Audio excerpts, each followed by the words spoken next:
would die for my country, but I'd rather kill for it. That's it. That's all I've got. That's the only quote I've got. It's on the front of the book. Couldn't actually think of another quote from it that I wanted to do. Hello everyone, my name is Reese and welcome to my channel. I'm here for my third review today and it is of The Autumn Republic. It is the third and final book of the Powder Mage trilogy by McClellan. I'm struggling to say that name, so I'm glad this is the last one in this series, although I'm going to be reading another one soon, so I'm going to have to try and say it again. Minor spoilers for some of the other books in the series. It's The Promise of Blood and the Crimson Campaign. So just be aware, minor spoilers might be coming up. Although this one, I will try and do it as spoiler-free for this book. Also, got a new microphone today. So if it sounds a bit different, we're trying it out today. We're going to see how it goes. The Autumn Republic.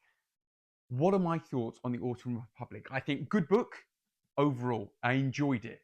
I think out of the three books, and of course it's the third part of a trilogy, I'm going to be comparing it to the other two. I think out of the three books, it is the weakest. Still a good book. I still thoroughly enjoyed it. However, it was the payoff, it was the conclusion of all of the books. And some bits worked, some didn't. It's kind of a hit and miss for me. It's not a miss completely. I think I'm being more critical on it now than I was the first time I read it. I think the first time I read it, I was just so taken with the whole style of it. And it was new, flintlock fantasy. I loved it. Whereas now I'm looking at it with a slightly more critical view. There were some bits that are similar to some of the other books. I think what happened with this one is this concluded a lot of earlier thoughts I'd had in the other books that I thought were perhaps going to be resolved in later books, but the same sort of patterns showed themselves. So that's why I'm maybe a little bit harsher, not by a lot, harsher on this book than some of the other ones. However, some of the good points, it's really good fun. I enjoyed the characters that I've been getting to know over the past three books. Tomas, Daniel, Neela, Adamat, of course. So happy to be joining back in with them.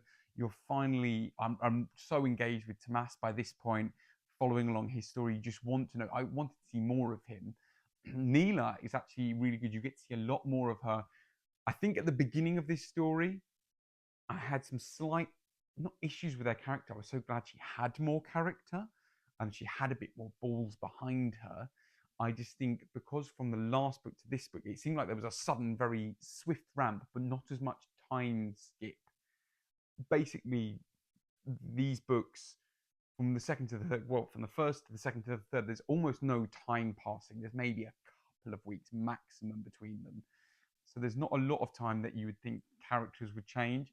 Whereas I think Neela changes quite a lot from the second to the third one. I can remember at the start of this being a little bit like, oh, she seems quite different. She's all of a sudden got a lot of oomph behind her that she didn't seem to have in the first and second. Maybe I was just reading her differently, but it was nice to see her with more power and a bit more. And towards the end, I was really settling into her with this more grit. But yeah, it was quite a change from the second, but I really enjoyed where it went. Daniel, I was actually really surprised. I finally managed to settle in with him and connect with him a little bit. It took me a little while through the books, obviously he had so many different things of addiction going on, and for me, I just wasn't necessarily connecting with him. But finally, in this book, I think what I really connected with was more the familial ties. I think because he's slightly estranged from his dad, so that was something that was touched upon in the other books. But in this one, it came to a head more, and we really got to be a part of his relationship with Tomas and really see that struggle of, I don't want to give away any spoilers, of his conversations with Tomas, certainly towards the end of the book and things like that. So I finally sort of had a bit more of a connection with him. Tomas, again, from the other side of it, I think, again, with his familial connections, his relationship with Tomas, even his relationship with Laura, and many of the other characters, his army, his colonels, Olem, all the different people he sees, he's a father figure for a lot of it, even though he doesn't see himself as a father. He sees himself as a terrible father to Daniel. I don't think that's a spoiler. He's saying, I think he said that in the last book explicitly. But we get to see that he is a father to so much more than just Daniel. He's a father to the nation. He's a father to all these other people. He's guiding them in different ways, even down to the point when he's promoting certain people, pushing them forward to do these things in a fatherly way, even though he doesn't necessarily see it like that. It was quite lovely to sort of read. It's odd talking about this being lovely because actually the overall vibe from this book I got was quite, certainly from the end, was quite a melancholic, sad feeling. It was yeah, very bittersweet ending. You had this big sadness of the book coming to an end, but also a happiness of the conclusion. So yeah, it left me feeling quite quite heartbroken almost at the end. Adamat, still love Adamat. He didn't get quite as much in this, which I think I remember from, and I kind of expected, where he is the inspector type, the more human, regular, normal type of person. He didn't seem quite as involved in this. He did still have his plot lines, but they weren't as quite as center stage, I don't think, because they needed the more. This is epic fantasy, so they needed the epic to take center stage, as you do in a lot of these books. The big grand scale stuff was happening, so his stuff sort of fell to the wayside a little bit. So his storyline wasn't my favorite through this, although I like him as a character, and I enjoyed being a part of him. Some of the things that I struggled with in this book, and this might sound like I'm sort of being quite negative towards this book, and I'm not, but there were a few things I struggled with. I think it's a combination, as I've said, of a lot of the things in all of the books. The plot lines don't always lead onto one another. I sometimes feel like we spend a lot of time away from one particular plot line.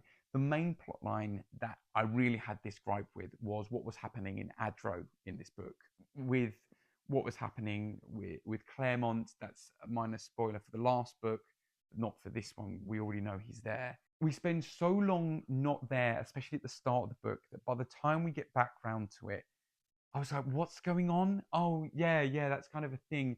And again, I mentioned this in my last review, the villain side of things just doesn't quite land for me. It might just be how I read it this time. I think because there are a lot of sort of switches and, oh, it's this person, actually it's this person, you've kind of been set up for this person. Then when you finally get the reveal, and maybe it's because it's a reread, and maybe because I sort of went, oh yeah, it's that one before it happened again. I remember it a bit now. But it doesn't quite land. But I think I remember thinking that when I first read it as well, it didn't quite land. And you sort of spend all this time, you don't really know the character. I think if you'd have known about these characters from the first book and they had been there hidden amongst the other characters in the first book.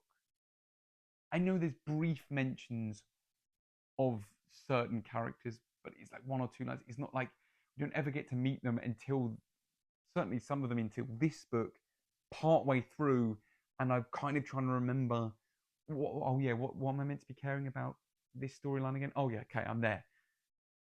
So for me, it wasn't as effective as a reveal as I think it might have been. It was still a very cool concept. Again, that whole concept of gods, old magic, new magic. It's still very cool to read about, and I did enjoy it, and it was fast paced, and it got me going, and I was dying to read those last few pages. But the actual villain themselves, so to speak, just wasn't quite as astounding as I thought it was going to be. So it was a little bit disappointing in that side of things. But the world building and the world itself has dragged me in.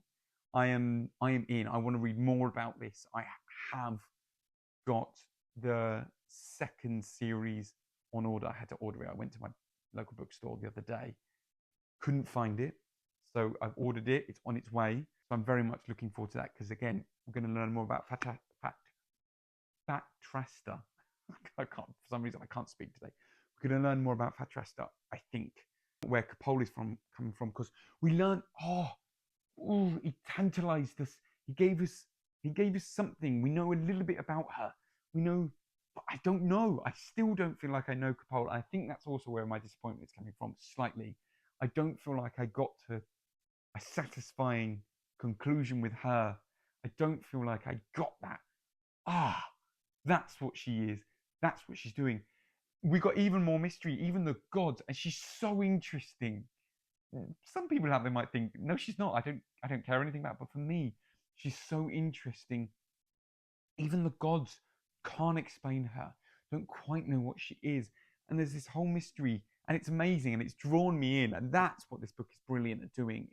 It's drawn me in because I want to know about that thing. I've got this fixation on Cupelli and her, whatever kind of magic it is, because we got more. It was brilliant. We learned more about privilege, which is one of the things I loved about sort of the Neela side of things. Is we got to know about. We almost got to learn a little bit more about that side of things and get it explained to us, because that had been very mysterious in the first book.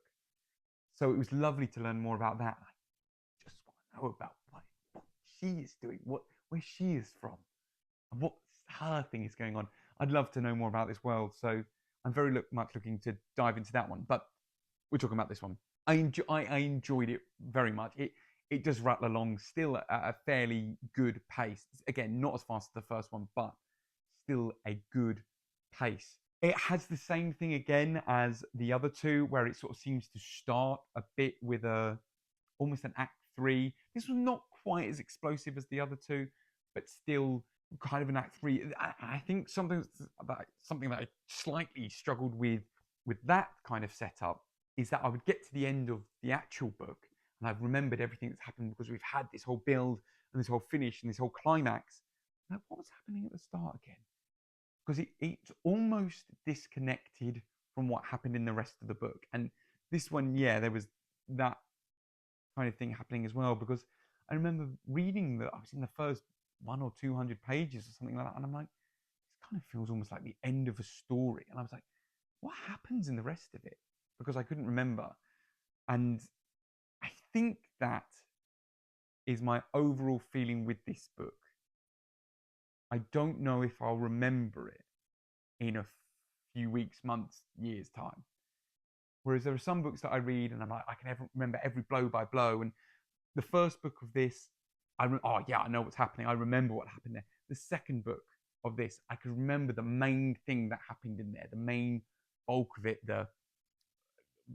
minor spoiler again for the second book, the main bit of Tomas getting caught behind enemy lines and having to go around and come back in. I remembered that. I didn't remember anything from in this book, and I don't know if I will once this has sat with me for a while.